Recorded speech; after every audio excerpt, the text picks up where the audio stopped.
Salut, c'est Vincent. Aujourd'hui, on va parler de planche tendance. Bienvenue dans mon studio.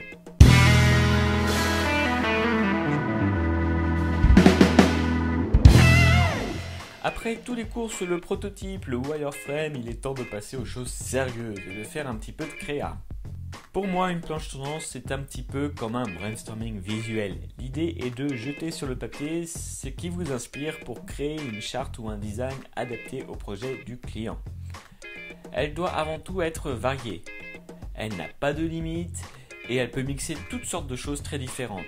Des couleurs, des photos, des typos, des logos, le tout en essayant de conserver une cohérence visuelle, bref, un univers. L'idée derrière est de proposer un concept au client.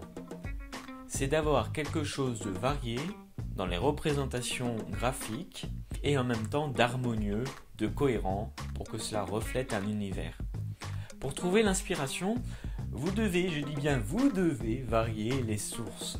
Prendre des photos, aller à des expositions, prendre le TGV, oui c'est fou mais toutes les bonnes idées qu'on peut avoir dans un TGV c'est assez impressionnant.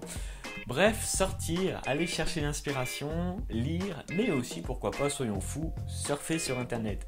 J'utilise beaucoup Pinterest, qui est une sorte de planche de tendance à lui tout seul, où les internautes contribuent en créant leur propre planche. Généralement, les ensembles permettent de rebondir sur des créas qui sont plutôt sympas. C'est une bonne sélection et une bonne base de départ.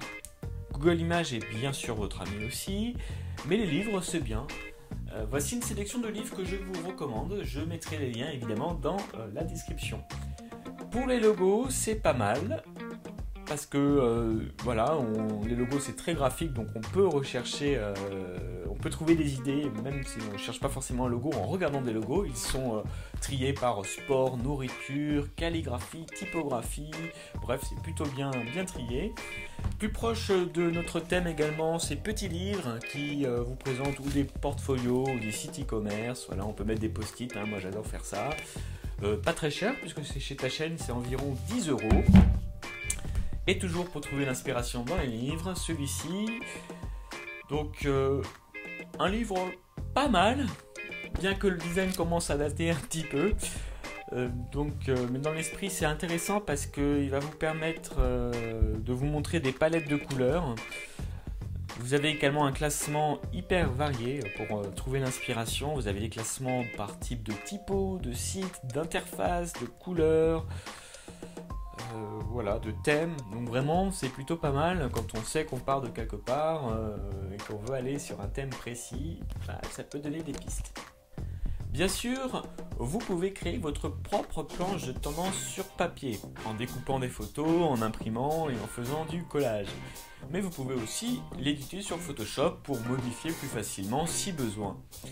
Je vous mets dans la description un lien vers un article qui vous explique un petit peu déjà ce qu'est la planche tendance et pourquoi en faire, et qui vous présente aussi un modèle pour votre planche tendance. Vous pouvez suivre ce modèle bien sûr, mais vous pouvez également créer le vôtre. Voici quelques exemples que j'aime bien et que j'ai pu glaner sur internet. N'oubliez pas que la composition de votre planche tendance fait aussi partie de votre proposition. Ainsi, avec une mise en page originale, vous pourrez marquer les esprits et libérer votre propre créativité. Si cette vidéo vous a plu, n'hésitez pas à la commenter. N'hésitez pas à me dire également comment vous créez vos planches tendance, ça m'intéresse toujours. Je vous dis à très bientôt, prenez vos feutres, vos crayons, vos stylos et allez-y. Cliquez bien mais pas trop. Ciao.